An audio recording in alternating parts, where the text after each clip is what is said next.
our push-up technique. This technique is a technique that I developed over 30 years ago.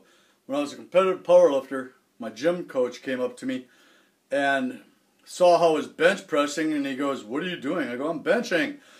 And I basically had a close grip. I bring it down to my chest, low on my chest, and when I pushed up, when I got about halfway, I'd have to draw my elbows out to get the right leverage to be able to lock out my arms. My powerlifting coach looked at me and he said, "We need to adjust you." So he had me widen my grip, bring the bar right across the upper pectoral here with the elbows straight out. This gives you 90-degree angles, maximum leverage, works the outer pectoral, and I tried doing that for several weeks, and my bench pressing 1 rep max went way down, and then all of a sudden it shot up, and I ended up breaking the state record in bench press because of his technique. So I've taken that technique and I've developed a push-up technique that you will not find anywhere out there in the world. I have never seen any other trainer or coach teach this technique. It makes a lot of sense, and you'll see it here in just a second.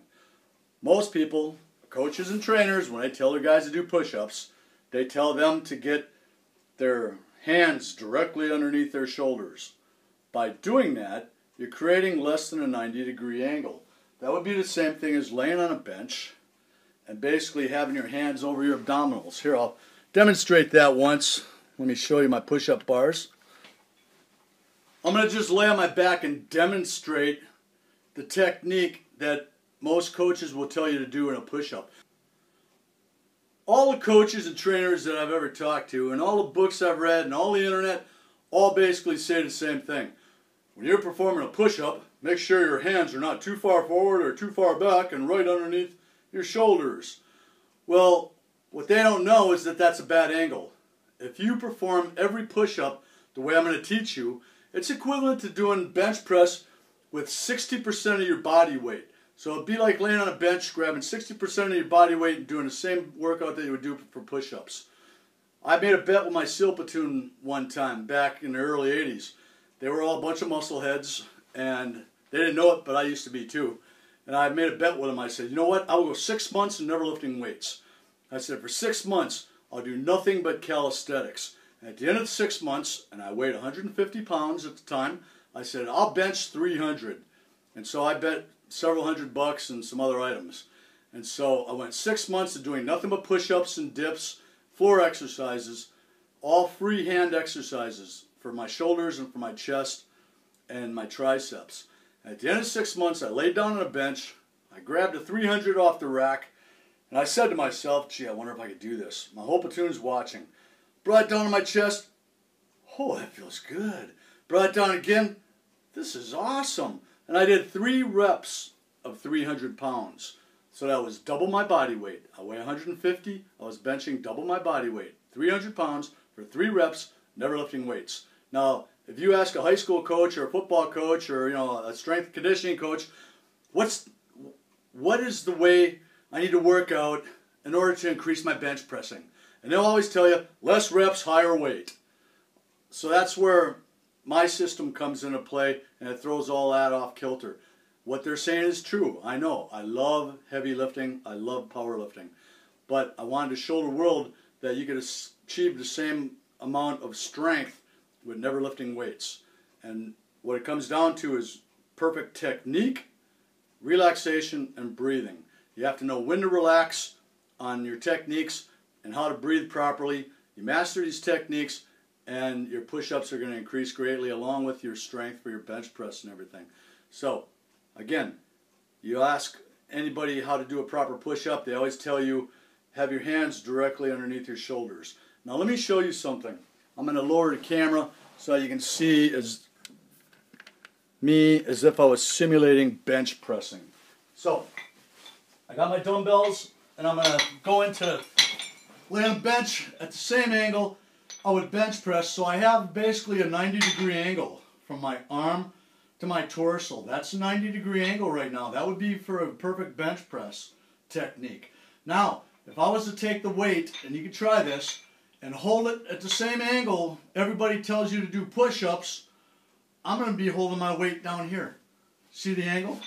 that's the same angle that everybody does their push-ups. Right here. Now, would I be able to hold my max weight like that? No way. So, would I be able to do my maximum amount of reps on push-ups? No way. I have to achieve that 90 just like I do when I'm benching. Now, when you're benching, if you want to take your elbows and draw them into the side a little bit more too, that makes it easier on your shoulders at times. And it also puts more of the effort on the center of the pectoral versus the outside of the pectorals, which is what I'm trying to teach you. Now let's talk about the push-up. I'm going to use push-up bars. I've used push-ups. These push-up bars are 48 years old. They've got thousands upon thousands of push-ups on them. I do pyramids on these and sets to failure, 5 sets to failure, depending on which workout I want to do. Now, by utilizing push-up bars, you're able to go further than the floor. So if I just want to do a push-up to the floor, say I had my hands on the floor, I'd take it to here. Now if I want to go all the way down, I'd go past that with the push-up bars. Now as you can see, there's various points of performance that you have to realize come into play when performing what I call a perfect push-up. And it doesn't cost you $39.99 to go out and buy them. If you want to buy push-up bars, they'll cost you $7 or $8. Go to TJ Maxx. They're made out of plastic. They're not made out of steel like mine are. These things are antiques, like me. So, you can buy push-up bars, or you can take yourself your dumbbells. And then people always ask, well, should I do a neutral position on my push-ups, or should I go to the side? If you want to work on your bench press strength and your natural push-ups, you'll do it with the bars facing like this. Again, watch the elbows. When I'm doing my push-up, I come down, so now I have a nice 90 right across here, okay? Between my hand, down to my elbow, across my chest.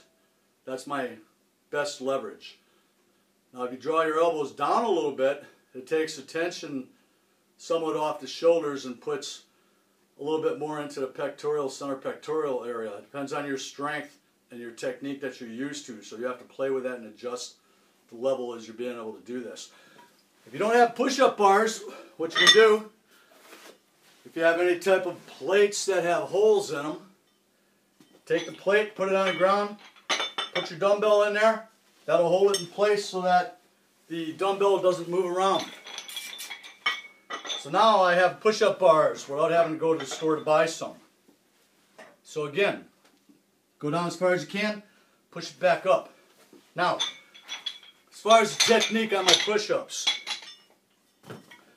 first thing I want to do on my push-up bars is I want to acquire my 90-degree angle. You guys have all seen people when they do push-ups and they got their shoulders right up over their hands like they tell you to do. When they get tired, what do guys do and gals? They put their butt in the air to make themselves a target. They advertise. If you're in training doing a PST and you put your butt in the air, you're saying to the instructor, hey, over here, look at me, I'm weak. Alright, so keep your butt down. What you do, when you get tired, you see how I'm back on my heels? Roll forward, roll back. Roll forward, roll back. Try this, you'll see it'll change the strain on your shoulders. Alright? It displaces your weight at different angles when you do that. And now you're not putting your butt in the air advertising, hey instructor, look at me, I'm tired. So, don't make yourself a target. Now that 90-degree angle, when you achieve the 90-degree angle, what you're going to do is put your hands slightly in front of your shoulders, your back flat, notice I'm back on my heels. As I go down, I'm going to fall, notice I have my 90, my toes, I'm forward on my toes, and when I go up, I roll back on my toes, maintaining 90. So I'm going to follow from my shoulders, down on my hands, back up to where the shoulders started. And by doing that, I have to rotate it slightly forward on my toes. So I go down and up, down, up, down, up. Now, the physical starting position on a push-up is in the upright position. What you want to do is eliminate the negative. Now I know some of my best friends that are trainers and doctors, they'll tell you to do a negative on the exercise. So you have on your movement, when you contract, you have concentric, and when you extend, you have eccentric movements. Negatives will help work both, help so that you're doing both concentric and eccentric movements. But the problem with that is the mental aspect. If you're training and you're doing negative reps on push-ups or pull-ups or sit-ups because you want to get that full effect, what happens is the way you train is the way you're going to operate in real life. So as you're doing your push-ups, if you're sitting there doing negatives, and then all of a sudden it comes to do a PST, you're going to be going down, up. So every time you're doing a negative on your exercise, when you control it down, control it up, you're doing an effort of 2 repetitions for every one. Now, let's make it so you're only using about 1/4 of the effort. What I need to do is show you how to take a push-up movement, which is basically a strength movement, and turn it into a power movement. Have you ever done clapping push-ups? That's what you need to do for the thrust. So when you're thrusting up, it's like a plyometric. When you're thrusting up, you're going to use less energy to get to the top. All right? So I'll do basically a simulated clapping push-up here, okay? So when a normal push-up, you go down, you go up. A clapping push-up, you have to thrust up in order to make the clap. So you go down, up, clap, down, up, clap, down, up, clap. All right? Now, on that thrust, if you learn how to start your momentum by thrusting up, you can lock out a lot easier. So you fall from the top. The top is a physical starting position. The bottom is the mental starting position. So you fall to the mental starting position, thrust, and then lock it out. And then fall, thrust, lock it out. If you can acquire this technique, and normally my workouts, when I do this, I'll do a pyramid from 1 up and back down again. When you do that, whatever number you go to, starting at 1, working your way up, whatever the top number is, times that by itself, and that's how many push-ups you've done. So when I do that, as far as rest periods, my rest is how long it took me to do that last set. So if I'm doing 1, I'll go down, 1. Then I'll rest for the same amount of time it took me to do a rep. I'll try to stay in a lean and rest position for as long as I can, up to 5, 6, 7, and then I'll go to my knees to take my rest.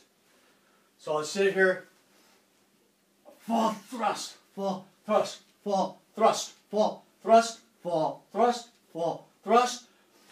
And I'll take my break as long as it took me to do that set, then do the next set, and if I get high enough and I need to, I take my rest on my knees. So, if you go to the website, I've got the workouts on there. I always take my workouts to failure. Now I know if there's other trainers here, it's like, oh, you never want to do that.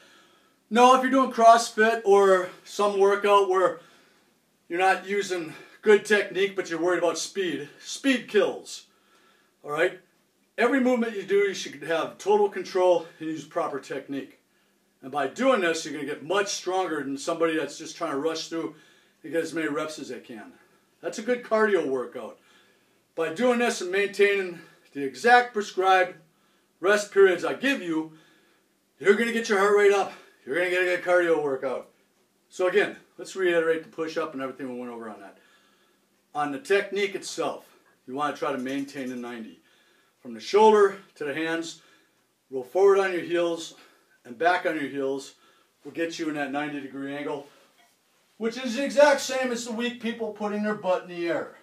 Here I am at my 90, roll forward on the heels, put the chest between your hands, roll back, forward, back. My mother can do 100 push-ups this way. All right, keep the back straight. Again, fall from the physical starting position at the top to the mental starting position at the bottom, thrust up, lock out, do it again. So,